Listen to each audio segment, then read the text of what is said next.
Hi there. Today is a really busy planting day. Earlier we recorded a video about planting tomato seeds, eggplant, and replanting any peppers that might not have germinated. Now, there are a lot of other seedlings that need to be started about now as well. If you're in zone 5 or 6 like me, the plants that I have in front of you are the ones that need to be started. Plant Your app says by March 24th. I'd say by the end of the month, you'll be just fine. Most of these seeds can actually be directly sown outside. So why do I do it inside? I don't like the guesswork.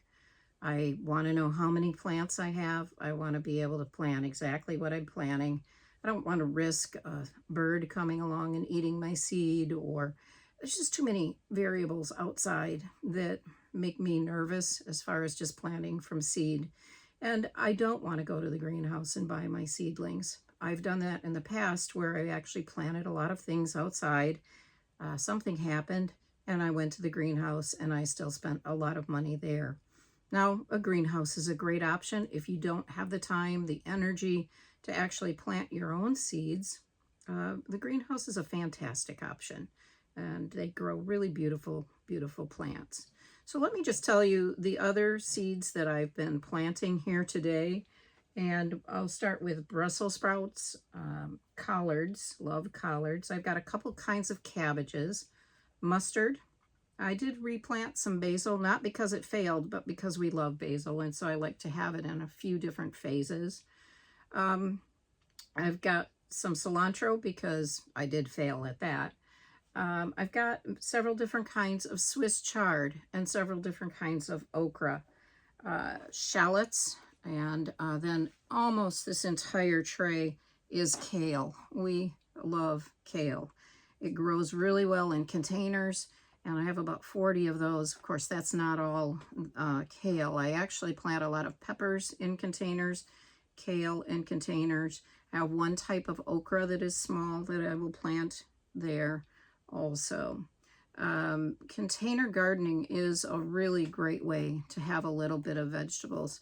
I will try broccoli in a container this year and kohlrabi in a container this year. Those things, if you look on the web, they have mixed reviews as to whether you should actually grow them in a container. But I'm curious. Oh, I also grew Brussels sprouts in a container last year, and it did fantastic.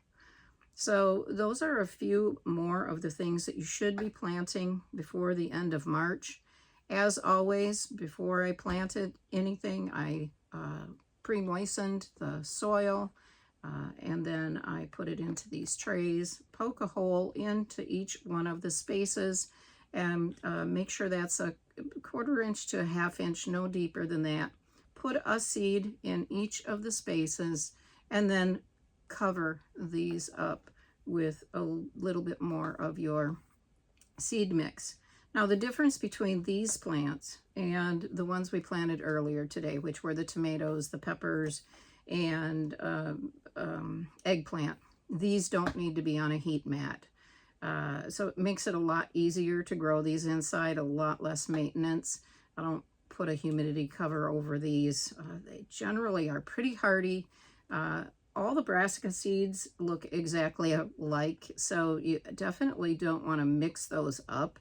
So if I said, oh, I have collard seeds and Brussels sprouts, if I spilled those all on the floor, I would never know which one was which. Same with kale. They all look very much the same. And so that's what we're doing now, is we're just planting these. The next time we talk, we'll probably be outside, and I'll probably be planting some lettuce, spinach, and a mustard. And we'll show you how to do that outside very, very soon. Until then, I'll see you later.